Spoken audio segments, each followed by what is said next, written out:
Salut à toi, moi c'est Viviana et bienvenue dans ma chaîne dédiée au minimalisme et action. Aujourd'hui, j'aimerais te parler donc d'un sujet extrêmement important.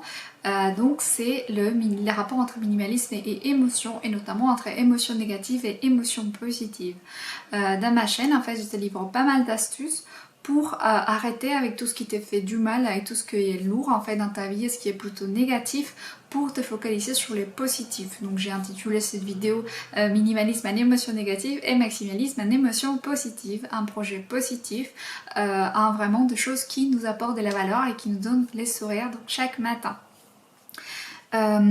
Pourquoi je te parle de tout ça? Parce que dans ces contextes-là, je pense qu'il est important de parler de l'importance de s'entourer des émotions positives, des bonnes nouvelles, d'actions, des projets, d'autant plus bon, que ces histoires de virus nous ont confinés chez nous, donc ce qui nous a remis plutôt dans un mode plutôt statique, plutôt sédentaire, et qui nous a empêché donc de bouger, de nous projeter dans les futurs, bon, étant donné qu'avec toutes ces informations-là, en effet, les futurs il est plutôt incertain, et on ne sait pas exactement qui nous dit quoi, qui nous dit vrai, etc. Donc ça nous met dans un état un peu d'anxiété, un peu d'angoisse face à l'inconnu et face à peut-être possiblement une crise économique ou des problématiques sociales fortes qui pourraient être engendrées par la situation actuelle. Donc tout cela nous a créé un climat un peu négatif, un peu anxiogène, un peu incertain, et donc toute cette incertitude-là a alimenté en nous des émotions, normalement des émotions négatives, et parfois faire ressortir donc des problématiques de dépression, des problématiques d'insomnie, des problématiques, des tristesses excessives, des pessimismes excessifs vis-à-vis de l'avenir. Donc aujourd'hui il est important de parler de comment se libérer donc de toutes ces émotions négatives, donc d'être un peu minimaliste dans ces émotions négatives et plutôt se focaliser sur le positif.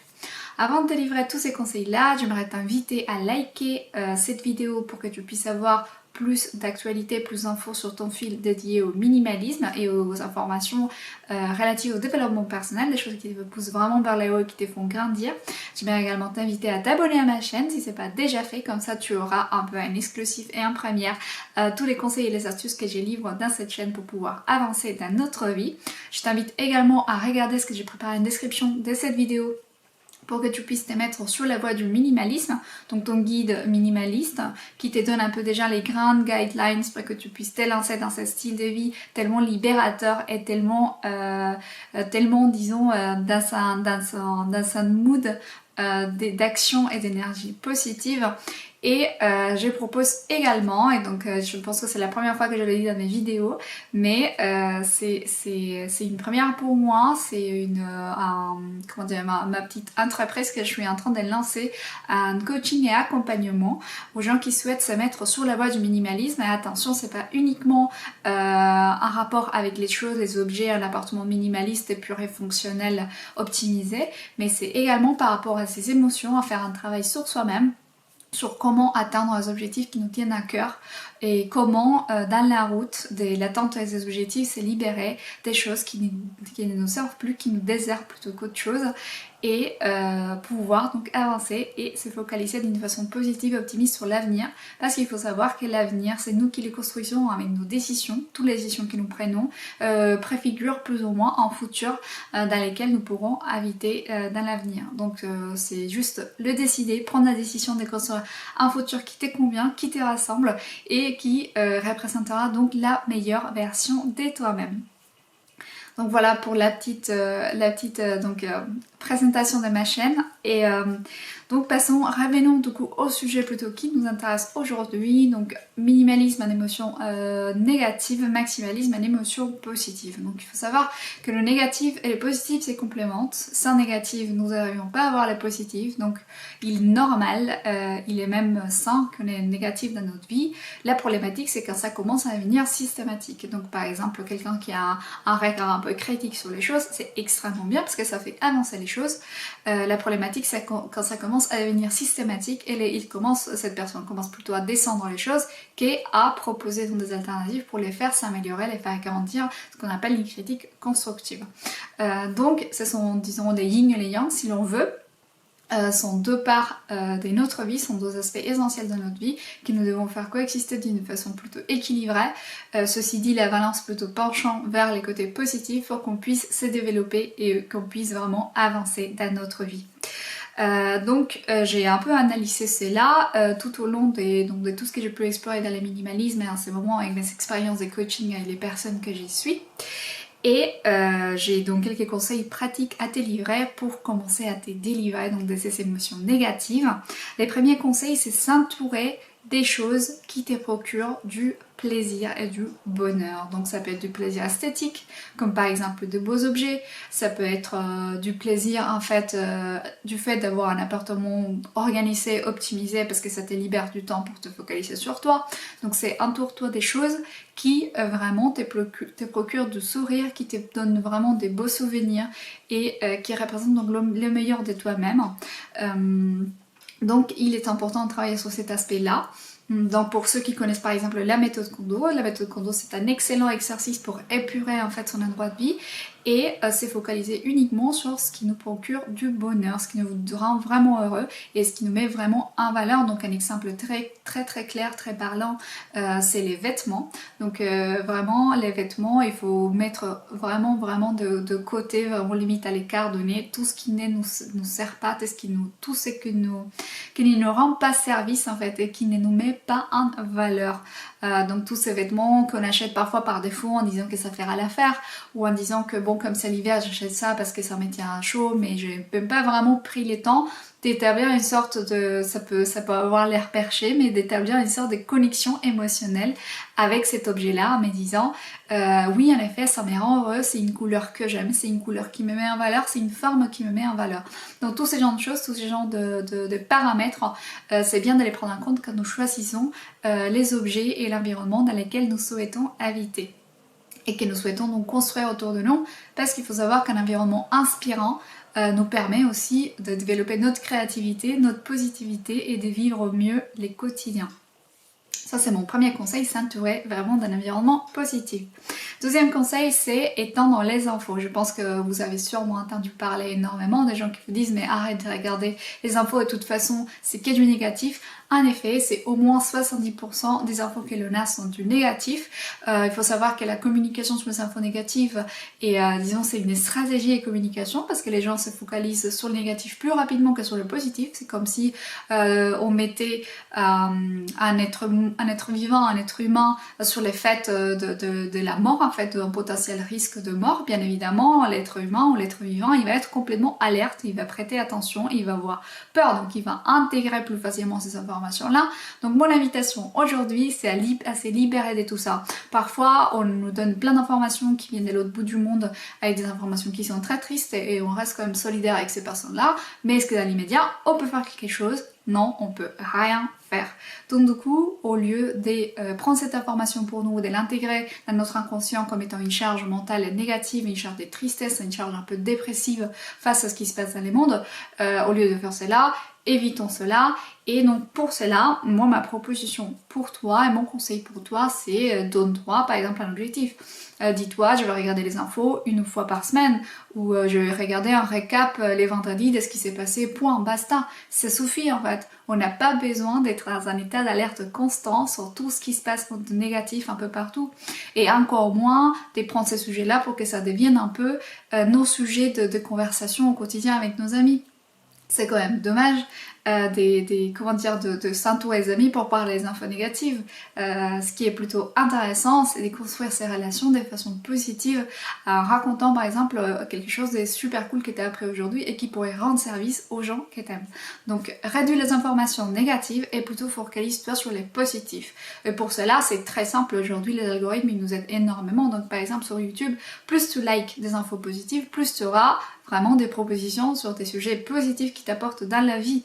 Et bon, c'est pas pour me la péter, mais ma chaîne, elle t'apporte quand même du positif. Donc si tu likes mes vidéos, tu auras plus d'infos sur le minimalisme et ça va t'aider également donc à avancer dans ta vie. Donc tu peux, comment dire, entre guillemets, pas vraiment hacker les systèmes, mais hacker ces systèmes d'informations négatives à la chaîne en cliquant, en likant sur des informations positives. Donc voilà, mon invitation, c'est plutôt inonde-toi à la bonne nouvelle, que de passer ton temps sur des chaînes donc un peu mainstream qui nous donnent des informations négatives sous un ton un peu anxiogène. Donc libère-toi de cela. Mon troisième conseil, notre troisième astuce que je te donne du coup pour t'entourer vraiment des informations positives, pour t'entourer vraiment du positif et d'une ambiance positive, c'est donne-toi un objectif par semaine sur une chose que tu aimerais accomplir. Donc par exemple, tu as un objectif de vie, je ne sais pas, ça peut être plein de choses, ça peut être planter mon jardin en permaculture. Ok, j'ai commencé à zéro, je sais rien de comment planter mon jardin en permaculture, qu'est-ce que je dois faire? Commence d'abord cette semaine, donc par exemple, semaine numéro 1, me renseigner sur les formations en permaculture. Semaine numéro 2, m'inscrire à une formation en permaculture. Semaine numéro 3, aller à la formation. Ça peut être vraiment des petits pas, on n'est pas obligé d'accomplir toutes les choses tout de suite et d'être génial partout et d'être vraiment au top du top partout, absolument pas. On peut se donner des objectifs en allant petit à petit et petit à petit, tu vois comment ta vie elle se transforme si tu décides de passer à l'action. Pourquoi? Parce qu'en agissant, tu génères de l'énergie en toi et c'est l'énergie positive parce que tu agis sur des choses que tu aimes. Donc sous cette énergie positive elle t'est remplie, donc plus cette énergie positive elle t'est remplie, plus tu auras envie de continuer à agir dans ce sens si c'est un objectif qui sert ta vie sur des choses positives. Donc moi mon conseil c'est vraiment active-toi et donne-toi des petits objectifs pour avancer dans ta vie, sur tes projets. Tous les semaines au moins un petit objectif qui va contribuer à que tu avances dans ta vie. Donc voilà, donc ça c'est vraiment les objectifs un peu principaux. Et un tout dernier conseil donc je voudrais te donner, c'est sur le mouvement. Il faut se mettre en mouvement et notamment depuis cette quarantaine qui nous a un peu tous sédentarisés. Rien que le fait de marcher, rien que le fait d'aller courir, rien que le fait de faire le sport que tu aimes, ça permet de faire circuler les sangs dans ton corps, donc d'oxygéner ton corps, de le faire respirer. Plus on fait oxygéner notre corps, plus on oxygène notre cerveau, plus on aura donc des quantités importantes de dopamine et on aura donc des pensées positives, une vision positive de la vie.